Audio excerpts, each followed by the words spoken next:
25 of Kevin Costner's greatest film roles. Kevin Costner has had some career-defining roles in some cinema classics, but not all of his films stand the test of time, although that's not always Costner's fault. In fact, the iconic actor has had some great roles and performances in some not-so-great films, and these parts deserve praise, too. So, to reflect on the legendary actor's 4-decade-long career, here are the 25 best roles of Kevin Costner's career. 1 of 25 Jake, Silverado, 1985. Although he had several prior film credits, Kevin Costner's breakout was the 1985 Western Silverado. Directed, produced, and co-written by Lawrence Kasdan, Silverado features Costner as Jake, a goofy cowboy who evades authorities with the help of his brother Emmett, played by veteran actor Scott Glenn. The generally acclaimed movie also stars Kevin Kline, Danny Glover, Rosanna Arquette, Brian Dennehy, John Cleese, and Jeff Goldblum, but it was Costner who particularly impressed Glenn, who was only half joking when he routinely referred to Costner on set as movie star. 2 of 25 Eliot Ness, The Untouchables, 1987. Silverado was a nice breakout, but The Untouchables was the first big-budget film to give Kevin Costner a shot as a leading man. Starring in the gangster movie as real-life Bureau of Prohibition agent Eliot Ness, Costner appears alongside Sean Connery, Andy Garcia, and Robert De Niro, the latter of whom portrayed Al Capone, Ness' nemesis. Brian De Palma's period piece netted 4 Academy Awards and a Best Supporting Actor win for Connery, with most of the cast, Costner included, receiving heaps of praise for their performances.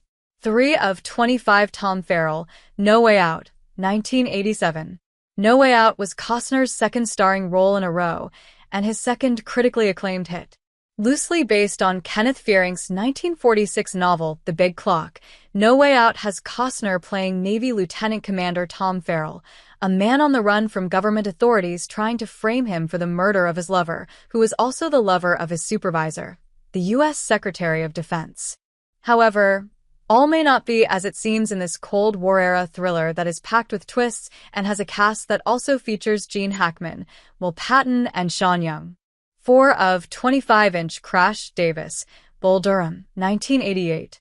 Kevin Costner is a lifelong baseball fan, and although his first baseball film, 1982's Chasing Dreams, was a flop, the next one, Bull Durham, was a bona fide home run at the box office and in most critics' minds. Veteran minor league backstop Crash Davis, Costner, gets demoted to the lowest level to mentor a young fireballer, Tim Robbins, in this 1988 romantic sports comedy by director, writer, and former minor leaguer Ron Shelton. Costner's character ends up falling for Robbins' flame, a baseball groupie, played by Susan Sarandon.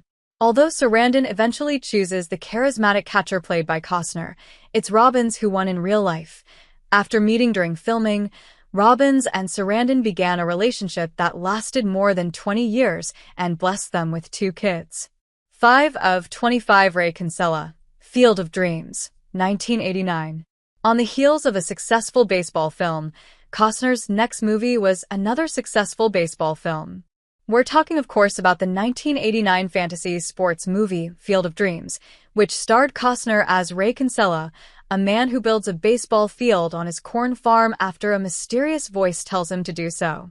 Based on the W.P. Kinsella book Shoeless Joe, Field of Dreams also starred Amy Madigan, Gabby Hoffman, James Earl Jones, and Ray Liotta, with the latter playing blacklisted Chicago White Sox player Shoeless Joe Jackson.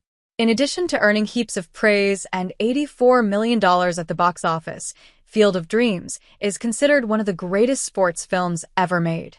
6 of 25 LT John J. Dunbar, Dances with Wolves, 1990. Directed, produced, and starring Kevin Costner in his directorial debut, Dances with Wolves was also the debut film of TIG Productions, a company founded and owned by Costner. And what a double debut it was, as the Western epic earned 6 Golden Globe and a dozen Academy Award nominations, winning 3 at the former, Best Picture, Director, and Screenplay, and 7 at the latter, Best Picture, Director, Screenplay, Score, Editing, Cinematography, and Sound. Also an overwhelming financial success, Dances with Wolves earned a whopping $424 million at the box office. 7 of 25 Jim Garrison, JFK, 1991. In 1991, Oliver Stone released JFK, an incredibly accurate depiction of the events surrounding the 1963 assassination of President John F. Kennedy and the subsequent investigation. Just kidding. Stone's portrayal of the events is racked with controversial accusations and conspiracy theories, but nevertheless received critical acclaim both as a whole and for Costner's leading performance as real-life New Orleans District Attorney Jim Garrison. Featuring a star-studded cast that also included Tommy Lee Jones, Kevin Bacon, and Gary Oldman, JFK nabbed 8 Academy Award nods, with 2 wins, and a Golden Globe for Best Director. 8 of 25 Robin of Locksley, Robin Hood, Prince of Thieves, 1991.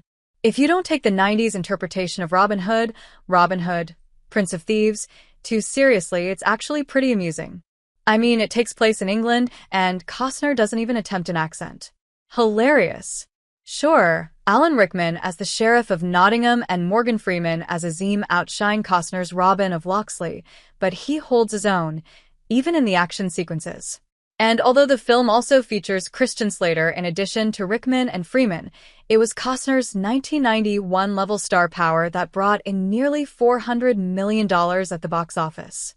9 of 25 Frank Farmer, The Bodyguard, 1992. Whitney Houston and Kevin Costner starring in a romantic drama about a singer and the bodyguard tasked with protecting her life. Sign us up. The Bodyguard had a recipe for success from the beginning and did not disappoint, especially for fans of the late Houston.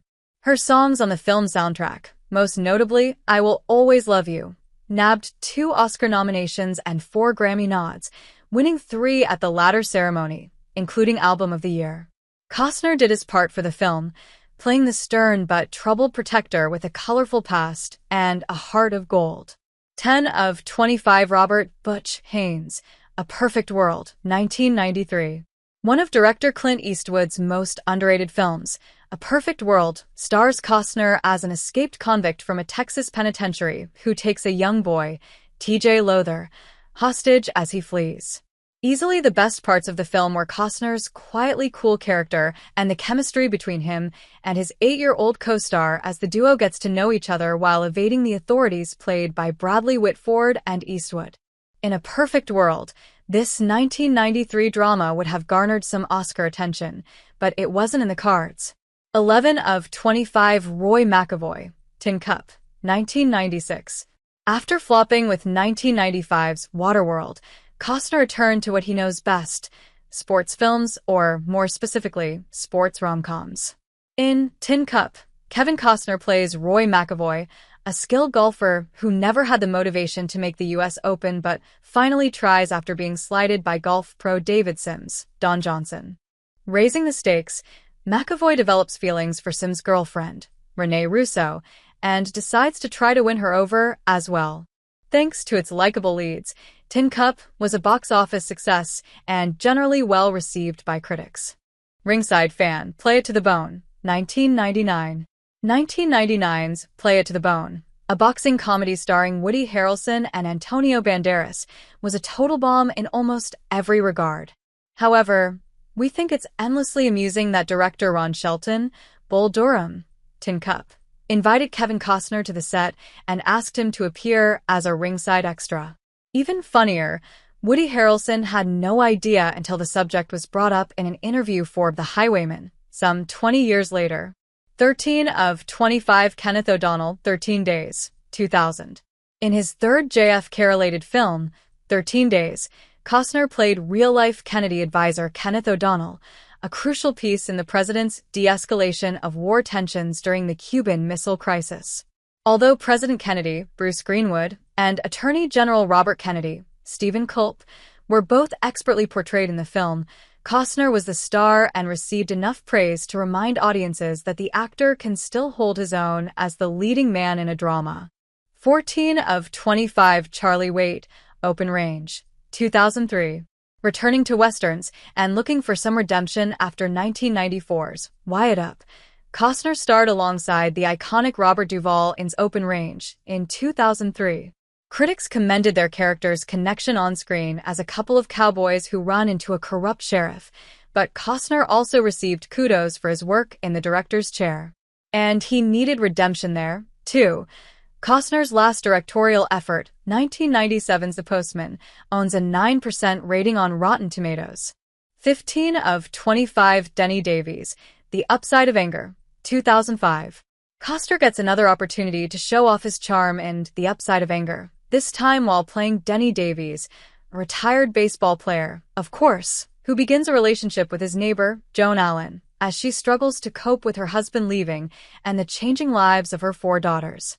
Humorous, heartfelt, and occasionally dramatic, The Upside of Anger also stars Alicia Witt, Carrie Russell, Erica Christensen, and Evan Rachel Wood as the daughters, but it was Allen and Costner who earned Satellite Award nominations for their roles. 16 of 25 Bud Johnson, Swing Vote, 2008. People really liked Kevin Costner's Swing Vote character, a blue-collar loafer named Bud whose sole vote will decide who becomes the next U.S. president. People did not really like Swing Vote, as evidenced by its mediocre reviews, weak box office showing, and failure to match its $21 million budget. The 2008 comedy was directed and co-written by Joshua Michael Stern and also stars Kelsey Grammer and Dennis Hopper as the fictional candidates and Madeline Carroll as Bud's 12-year-old daughter. 17 of 25 Jack Dolan, The Company Men, 2010. The Company Men didn't win over every critic, but the 2010 drama about 3 corporate employees who come to terms with their lives after getting downsized had a strong cast that was universally praised for their performances. If you didn't see The Company Men and can't picture Kevin Costner playing a suit, no worries, because he didn't. Ben Affleck, Chris Cooper, and Tommy Lee Jones played the execs, and Costner played a blue-collar contractor who gives Affleck's character work after his layoff. 18 of 25-inch Devil Aunts, Hatfields and McCoys, 2012.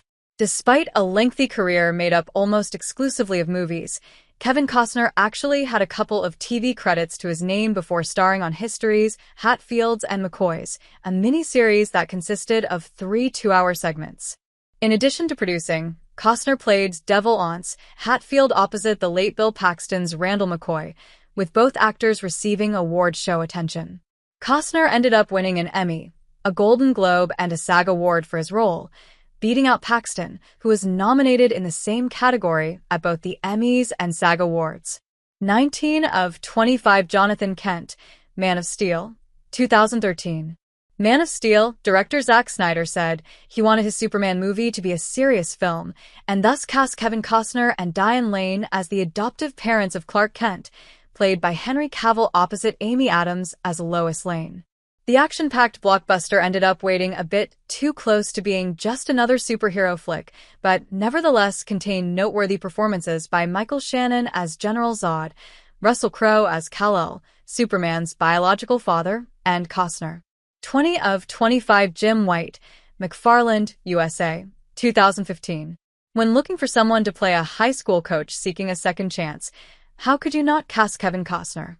Based on a true story, McFarland, USA centers on Jim White Costner, who gets a job at a predominantly Hispanic high school, starts a cross-country team, and overcomes numerous hardships to eventually form a winning squad and compile a career total of 9 state championships. Costner can feel good about the feel-good film McFarland, USA, as he produced another charismatic performance without overshadowing his younger co-stars. 21 of 25 Jericho Stewart, Criminal, 2016. Critics and audiences generally agree on 2 things about Criminal: Kevin Costner is good, and the movie is not. In the Ariel Roman-directed thriller, Costner plays sociopathic criminal Jericho Stewart alongside a talented cast of Gary Oldman, Tommy Lee Jones, Ryan Reynolds, and Gal Gadot. Although the plot failed to impress, Criminal was at least able to surpass its $31.5 million budget. 22 of 25 Al Harrison, Hidden Figures, 2016. All Kevin Costner had to do in Hidden Figures was support a talented lead cast of Taraji P. Henson, Octavia Spencer, and Janelle Monáe, and he did so admirably. While the leading ladies played a trio of trailblazing black female mathematicians hired by NASA in the 1960s, Costner portrayed Al Harrison, the fictional director of the Space Task Group and an ally of the so-called human computers. Hidden Figures earned 3 Academy Award nominations, 2 Golden Globe nods, and a Satellite Award win for Best Cast. 23 of 25 Larry Bloom, Molly's Game. 2017. Aaron Sorkin's directorial debut, Molly's Game, was a big success, and he can partially thank his talented cast of Jessica Chastain, Idris Elba, and Kevin Costner for that. Of course, Sorkin also penned the screenplay for the crime drama based on Molly Bloom's memoir of the same name, and that script ended up earning a nomination at both the Academy Awards and Golden Globes, so Sorkin deserves more than a share of the credit. In Molly's Game, Costner plays Molly's father, Larry Bloom, an overly controlling psychologist. His role wasn't huge, but the response to his performance was. 24 of 25 John Dutton Yellowstone, 2018 present. After penning the acclaimed screenplays for Sicario, 2015, Hell or High Water, 2016, and Wind River, 2017, Taylor Sheridan turned his sights back to TV, where he first got his break as David Hale on FX's Sons of Anarchy. Airing on the Paramount Network, Yellowstone centers on the border conflicts between a cattle rancher and his family, an Indian reservation, and a developer seeking to buy up the Yellowstone land. Kevin Costner has been commended for spearheading a talented cast as billionaire ranch owner John Dutton and as executive producer, yet overall reviews for the show remain mixed. Nevertheless, Yellowstone has been renewed for a 3rd season, which should air sometime this year. 25 of 25 Frank Hamer, The Highwayman, 2019. In The Highwayman, Kevin Costner once again managed to find that Costner chemistry with his co-star, except this time it was opposite Woody Harrelson.